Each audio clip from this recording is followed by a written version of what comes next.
maantana cashirkeenu wuxuu ku saabsan yahay daawo loo yaqaan metronidazole. Metronidazole waa daawo marna antibiotic ah marna antiprotozoal ah, waxaana lagu daweeyaa infekshanada maqaarka ku dhaca sida rosacea iyo infekshanada ku dhaca afka. Infekshanada afka ku dhaca waxaa kamid ah cirrid bararka iyo malaxda gasha ilkaha. Infekshanada nooca waa lagu daweyn karaa. Sidoo kale waxaa lagu daweyn karaa infekshanada ku dhaca lafaha iyo kala goysyada. Sidoo kale waxaa lagu daweyn karaa infekshanada sida bacterial vaginosis. Bacterial vaginosis waa infection ku dhaca xubnaha taranka ee dumarka. Sidoo kale waxaa lagu daweyn karaa pelvic inflammatory disease oo ah infection ka bilowda vagina-ga korna u baxo oo taga ilaa iyo minka ilaa xitaa wuxuu gaaraa ogxasidayaasha Bulgaria. Waxaan ka hadlaynaa marka side effects-ka. Daawooyinka maxaa dhibaato keeni karaan? Waxay keeni karaan nausea oo ah labo, waxay keeni karaan diarrhea. Waxa kale oo keeni karaan in qofka ay carabka ugu dhadhamaan wax sidii macdinta ah oo carabkiisa ka dhadhamiyo.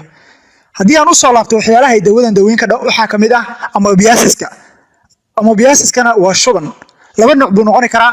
Mar wuxuu ku jiraa macnaha waa mid ku kooban mindhicirada. Iyo marna wuxuu u gudbi karaa amoebaha oo inta amoeba histolytica. Protozoa wuxuu u gudbi karaa the liver beerka oo wuxuu ku keenayaa abscess. Marka labada marba waa lagu daweyn karaa. Haddii ay tahay liver abscess oo ay keentay inta amoeba histolytica iyo haddii ay tahayba infection mindhicirada ah oo ay keentay amoebaha.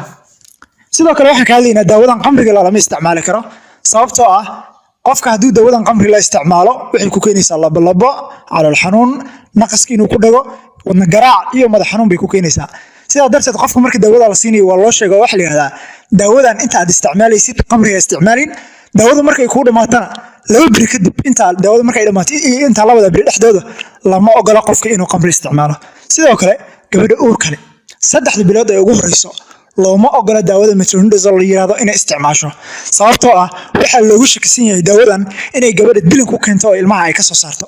Lama garanayo inay metronidazole nafteeda ay ilmaha soo disho iyo in infekshanada iyada lagu daweeyo sidii vaginosis iyo pelvic inflammatory infectionka iyada lagu daweynayay iyo in daawada nafteeda ay keenayso ma kala cadda. Laakiin 3 bilood ugu horeyso waa mamnuuc in daawada la isticmaalo. Cashirkan halkaas ku kooban yahay.